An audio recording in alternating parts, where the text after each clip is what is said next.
Welcome to Christ General International Gospel Ministry.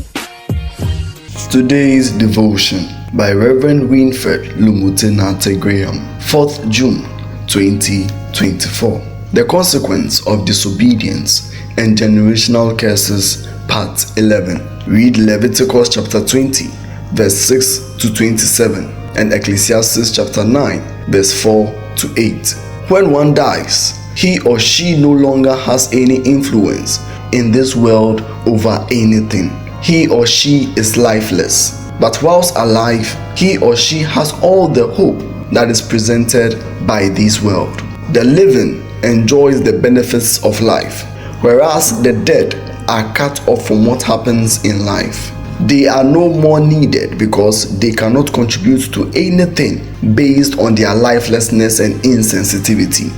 The advantage of the dead is that they no longer suffer from the calamities that are presented to the living, because everything in them is of no use again. Their body become lifeless. Death simply brings a separation between living beings, and the dead have no authority according to God's law to communicate with the living.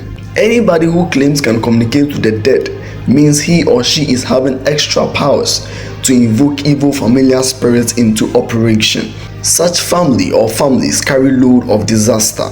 They may be victimized by the spirit of death and sudden unexplained deaths and disasters. Sometimes, one disaster can wipe away all the potential successors to the family inheritance. Some of the disasters could come in the form of accidents, mysterious death, pronouncements of curses, incapacitating diseases that cannot be cured. All these are linked to familiar spirits in the family. When people seek for help from the devil, there is always a very costly price to pay. Who killed my mother? Who killed my father?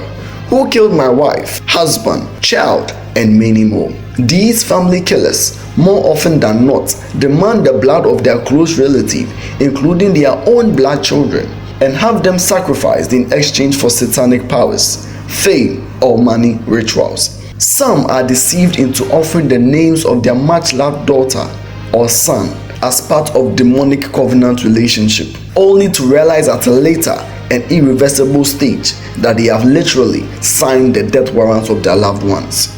After these devilish acts, they sign agreements with the devil based on the condition of service. The devil then takes control over the one selected for these diabolic generational covenant acts. Failure to abide strictly by the terms and conditions of the covenant agreement, with the anger and annoyance in the devil, he attacks the unknowing defaulters with shocking consequences. The devil and his agents do not care or show mercy in these matters. The generational covenants therefore begin to operate the family or families into action. Look at what you have done and brought into the family. Satan has no friends. He can attack with full legal powers anytime he chooses. If there are no believers in the family, he will convert the whole family to be his own or wipe them off. Now that you worship the Lord with true enthusiasm, make sure you don't turn your back on him in any way.